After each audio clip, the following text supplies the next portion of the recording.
Thank you so much, everybody, for coming. And for our folks in the audience, you probably know this, folks here at the museum, but for people who are watching us online, may not realize that you are one of the innovators of the Internet of Things. Well, thank you. But it's true.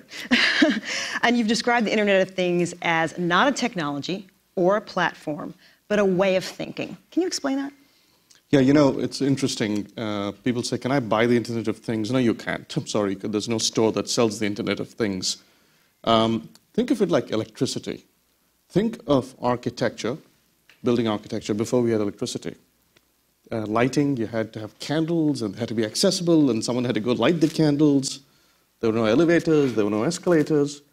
The moment electricity appears, architects have to rewrite the rules, right? I mean, you design buildings differently. So the Internet of Things is a new design language. And if I may, I'll give you one example. Please. How many of you have used Zipcar or know about Zipcar? Okay. So think about this. Why are all the cars in a car rental together in a single parking lot? Why do you have to go to the airport to pick up a car? Because you need to get the keys, right? And the key has to be handed to you physically. And it's better, they're better off putting the cars together and having an office that can take your credit card and give you the keys. And when you return the car, someone's got to check the mileage. Now, the moment you have the Internet of Things, the key can be given to you remotely.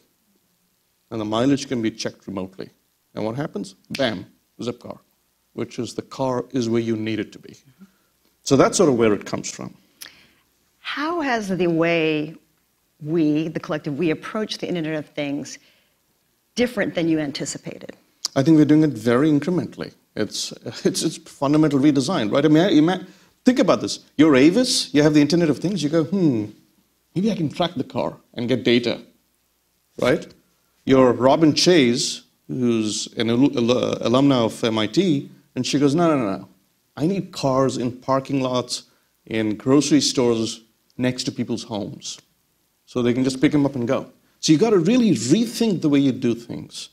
And so that is sort of the topic of this other approach that I've written about, which is inversion, which is we have to move from a product-centered approach, which is you sell products, to you sell experiences.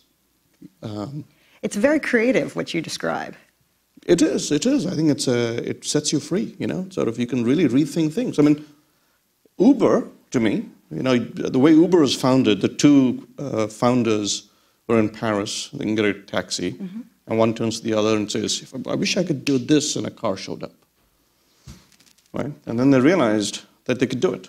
Now, today's cars are, when Uber was founded, cars were pretty dumb, and the smartphone basically turns a dumb car into a smart car, right? That's basically what a smartphone does. So a smartphone is this magic wand that turns anything dumb, including me, into a smart thing, right? So I think we really we're at a very interesting cusp at a point in time where you can start reinventing everything, pretty much. Not everything, but a lot of things. Going forward, what do you think is going to be, what are going to be the determining factors in the evolution of IoT? What will have an impact? And conversely, what won't? I think that you will see what I call massively parallel innovation. Avis did not come up with Zipcar.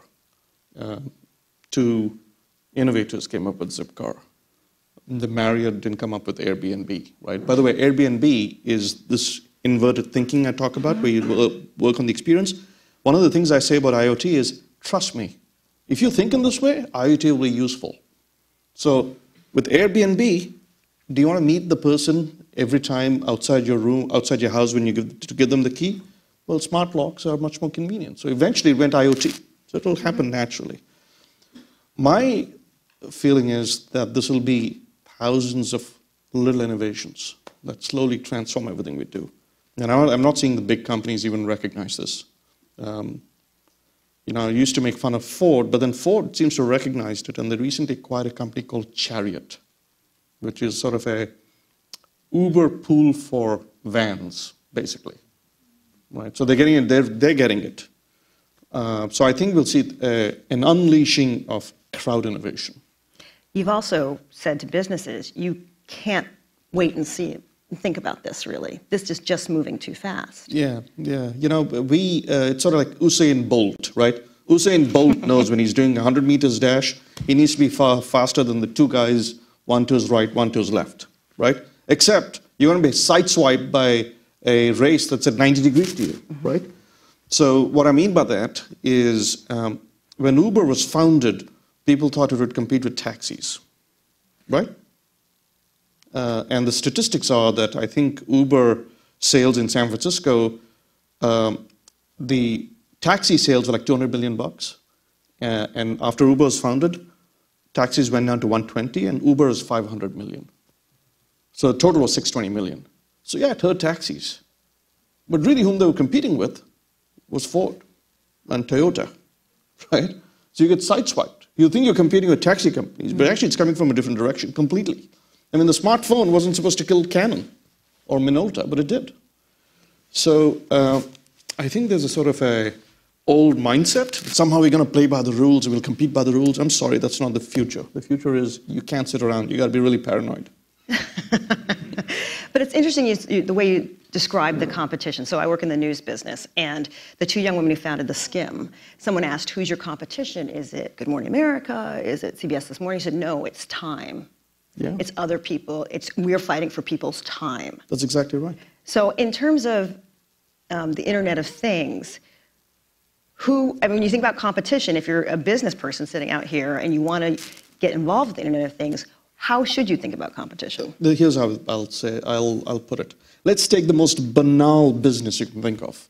Selling mattresses, right? It's the most boring business you can think of. Maybe there are a few more boring than that. Any mattress salesmen here? Okay. Truly, if you're in the mattress business, the way to think about it is you are not in the business of mattresses. You're in the business of sleep. So what does that mean? That means that you know, all these variables that tell you how well you slept, are you in REM sleep? The mattress needs to be into that. The mattress needs to figure out how much you've tossed and turned the night. The mattress ought to talk to the alarm clock and say, the guy is in REM sleep, don't wake the poor guy up right now, right? The mattress ought to have lights that light up when you get out of bed in the night so you don't stub your toe on the side table, right? So you've got to fundamentally think, but what business are you in really? And this comes back to a famous quote from a marketing professor some 40 years ago. He said, say you're Black & Decker, are you in the business of selling drills or are you in the business of selling holes? And that might seem like a ludicrous idea, right? Who sells holes? Well, I can think of one company that sells holes. Can anyone guess? IKEA. They sell stuff with pre-drilled holes.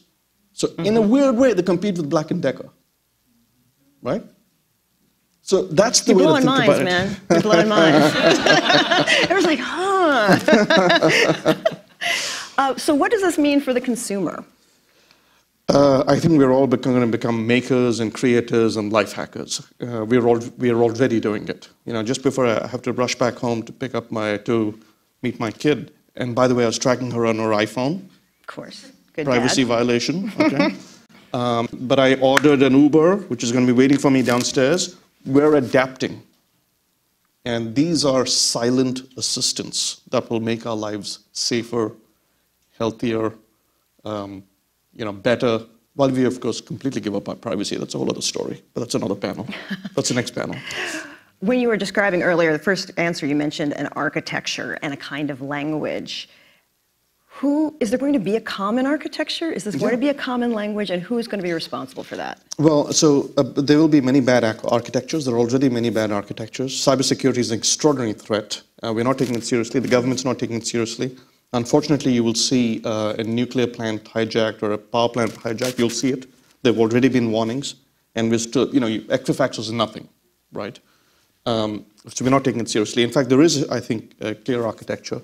It's fantastic because I thought of it. Must be great. But the basic idea today is we have a patchwork architecture. So if you open the door and the lights need to come on, they just say, I'll connect that with Wi-Fi. And then when the lights come on, maybe you want to turn the AC on, and the next vendor comes along and says, no, I'll connect the light to the AC using Bluetooth. It's a patchwork. That's not the way to do it.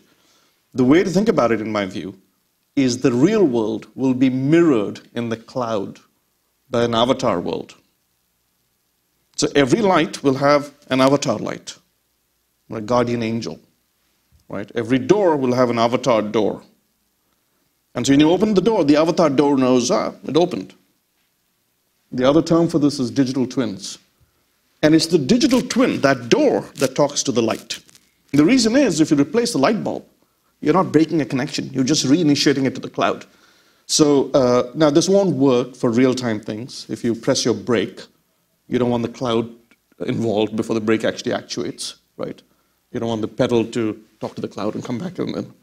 So there are places where you need to go real-time, but in a vast majority of cases, the cloud and this business of an avatar is going to be central. And by the way, if this seems strange, if you have an iPhone, you have an iCloud account. If you have an Android phone, you have a Google account. You have a Nest, you have a Nest account. If you have a Tesla, you have a Tesla account. So it's already happening. At the beginning of your answer, you said that we're not taking it seriously enough, or the powers that be. Do they know how to take care of it? No, I think they might be taking it seriously, but they don't know what to do. Because these are fundamental as opposed to incremental changes, we're taking an evolutionary approach and the market will figure it out. And that's a mistake. It's a mistake on several fronts. Security, cybersecurity, privacy. It's also a mistake from the perspective of critical infrastructure. You know, people say, well, you know, my factory isn't connected to the internet. Nonsense. You have a computer in your factory. It controls your factory. Your computer is connected to the internet. Right? Your factory is connected to the internet. You don't use it to control your factory, but some bad dude doesn't follow those, doesn't have those ethics. By the way, we have a 3D printer in our lab at MIT. And one day we came in and it had been taken over by WannaCry. That's an IoT attack, folks. Emily, do I have time for one more question? Okay, just checking with the boss. What excites you the most about the future of IoT, and what worries you the most, aside from security? We kind of covered that. I think what excites me the most is the fact that we're breaking the rules and starting again. Well, yeah. And we're democratizing innovation. It's, you know, it's not a surprise that you have so many startups. It's happening because the rules are changing. Do you see that in your students? Oh, absolutely. Yeah. Absolutely. If I said to my student, hey, connect this to the internet, you know, you'll all laugh. But he's, you know, she might come up with 5 different ways to do it. In fact, if you look at a physical object, you're going to ask yourself, how can a little bit of intelligence and some connectivity change it? You've got to ask yourself. So it is extremely exciting. Everything from healthcare to cars, again, not cars, transportation, right? Everything is going to go through reinvention. What worries me, apart from cybersecurity, is I don't think society is actually, I don't think we realize how big this is. And it's not just AI, it's not just IoT, it's intelligence, it's machine learning, computer vision, et cetera, they're all converging. I'll let you get home to your kids. Thank you. Sanjay, Sarma, nice to meet you. Thank you.